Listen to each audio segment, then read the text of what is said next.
Unit first का जो FC course में योगा का है उसमें यूनिट फर्स्ट का पॉइंट 1 जो है ये टॉपिक है मिसकंसेप्शन ऑफ योगा, यानी योग के बारे में लोगों की क्या भ्रांतियां हैं, क्या गलतफहमियां हैं, उसके बारे में आज लेक्चर है ये।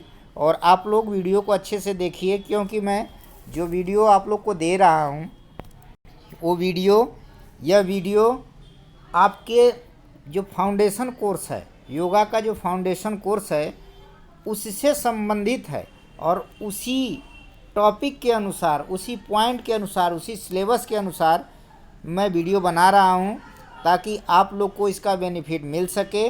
तो आप लोग वीडियो को स्किप ना किया करिए। जो क्लास अटेंड नहीं कर पा रहे हैं उनके लिए भी है, जो अटेंड कर लिए हैं उनके रिवीजन के लिए। तो आप लोग वीडियो को देखें और ज़रूर से ज़रूर सब्सक्राइब कर लें ताकि मैं जो भी वीडियो डालूं आप लोग के सामने नोटिफिकेशन प्राप्त हो सके। तो आइए स्टार्ट करते हैं कि मिसकंसेप्शन ऑफ योग के बारे में क्या भ्रांतियां फैली हैं। कि देखिए, योग तो एक कला है। योग एक ऐसी कला है जिसमें शरीर मन दोनों चुस्त और दुरुस्त रहते हैं। योग ऐसी एक कला है जिसमें शरीर और मन दोनों चुस्त और दुरुस्त रहते हैं। योग करने से शरीर, मन, मस्तिष्क को पूर्ण रूप से स्वस्थ किया जा सकता है। यानी कि योग करने से शरीर और मन को पूर्ण रूप से स्वस्थ रखा जा सकता है। तो आप किसी भी उम्र में, ये कहने का मतलब है कि आप किसी भी उम्र में स्वास्थ्य लाभ उठा सकते हैं योग करके। इसी प्रकार दरअसल कुछ लोग ये मानते हैं कि इसमें कुछ भ्रांतियां फैली हैं। भ्रांतियां मतलब कि योगा के प्रति कुछ लोगों की गलत अवधारणाएं फैली हैं और उसको पॉइंट वाइज पॉइंट मैं बता रहा हूं कि क्या लोगों में गलत अवधारणाएं फैली हैं। पॉइंट पहला है कि योग करने के लिए शरीर लचीला होना चाहिए। कोई ज़रूरी नहीं है कि जो लचीला है, जो फ्लेक्सिबल है, वही योग कर सकता है। ऐसा कुछ नहीं है। योग कोई भी व्यक्ति कर सकता है। अक्सर वचन में आप लोग सुनते हैं कि जो पतला है, लचीला है, वही योग कर सकता है, लेकिन ऐसा नहीं है। योग करने के लिए इच्छा शक्ति ज़रूरी होनी चाहिए। चाहे आप मोटे हैं, पतले हैं, इच्छा शक्ति है आपकी तो योग करना चाहिए। यानी कि ये नहीं है कि योग लचीला के ही लिए, जो लचीला व्यक्ति है, पतला है, वही कर सकता है। धीरे धीरे शरीर खुद लचीला हो जाती है और यह पूरी तरह अभ्यास पर आपके निर्भर करता है। तो ये नहीं कहा जा सकता कि केवल लचीला व्यक्ति ही योग कर सकता है। दूसरी गलत अवधारणा क्या है कि योग केवल पुरुष योग नहीं करते।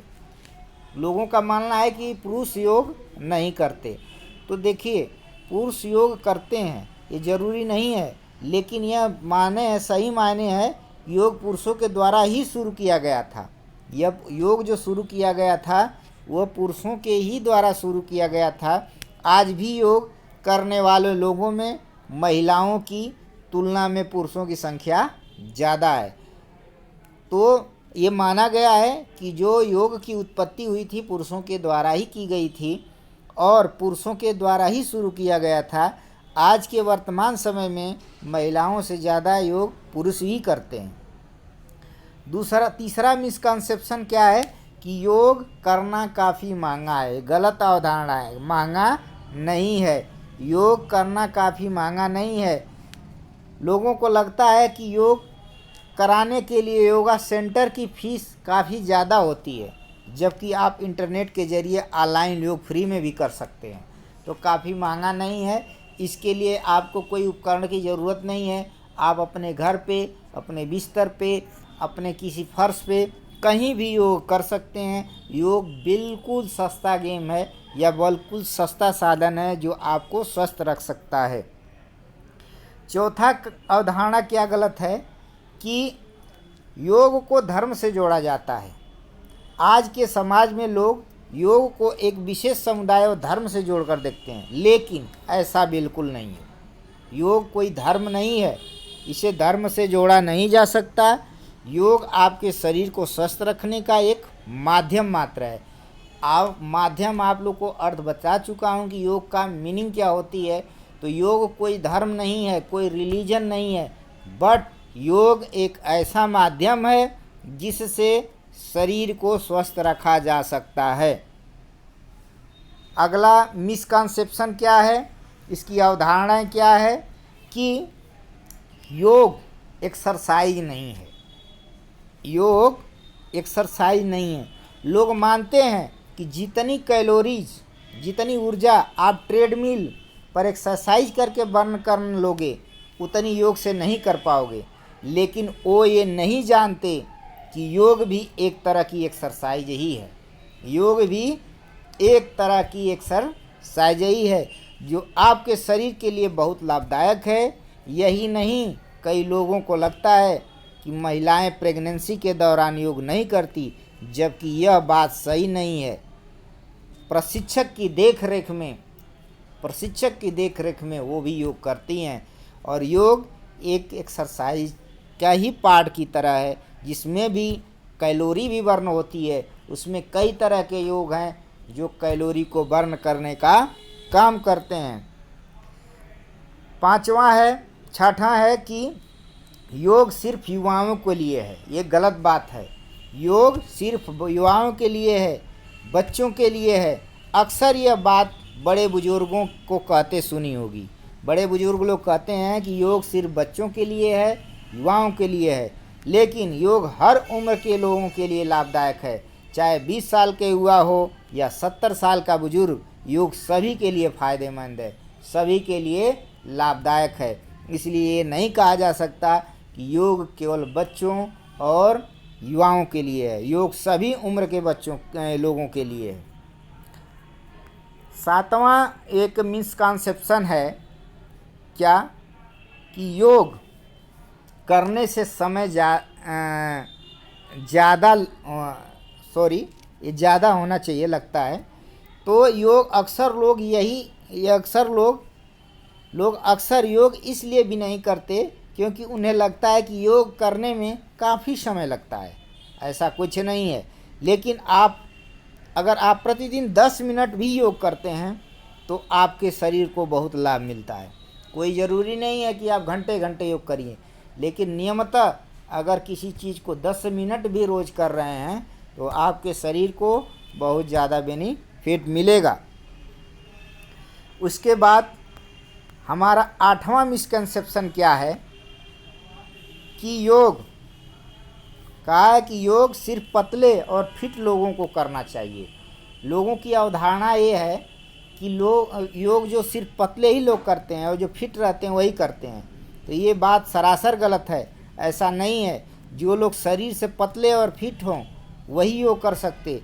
आपका शरीर कैसा भी हो, आप योग का लाभ जरूर ले सकते हैं। योग करके आप अपने शरीर को फैट से फिट बना सकते हैं, यानी मोटा से पतला बना सकते हैं। तो इसलिए यह नहीं कहना उचित है कि योग सिर्फ पतले और फिट लोग ही करते हैं।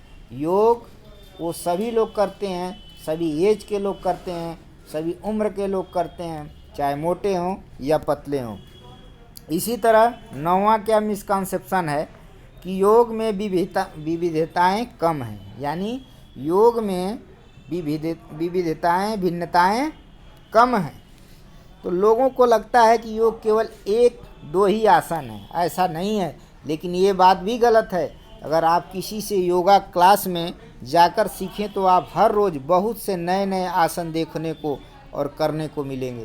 तो इसलिए हम नहीं कह सकते कि योग में विविधताएं कम हैं। योग में विविधताएं बहुत हैं। इसलिए हम कह सकते हैं कि योग में नए नए तरह के हर रोज़ आसन कर सकते हैं। और लास्ट इस मिसकंसेप्शन क्या है योग के बारे में मिसकंसेप्शन लास्ट क्या है कि किसी तरह की चोट से पीड़ित व्यक्ति योग नहीं कर सकते। ऐसा कुछ नहीं है। योग को लेकर एक बात ये भी काफ़ी प्रचलित है कि चोट या किसी तरह के दर्द से पीड़ित व्यक्ति योग नहीं कर सकता। हाँ, आप में ऐसे हर तरह के आसन नहीं कर सकते, लेकिन योग शिक्षक करके कुछ आसन जरूर कर सकते हैं। योग के आसन आपके दर्द को कम करने में भी काम आते हैं। मान लीजिए आपके पैर में इंजरी है, तो क्या आप अपने फेफड़े का नहीं कर सकते, अपने ब्रेन के लिए प्राणायाम नहीं कर सकते, अपने एब्डोमिनल के लिए नहीं कर सकते?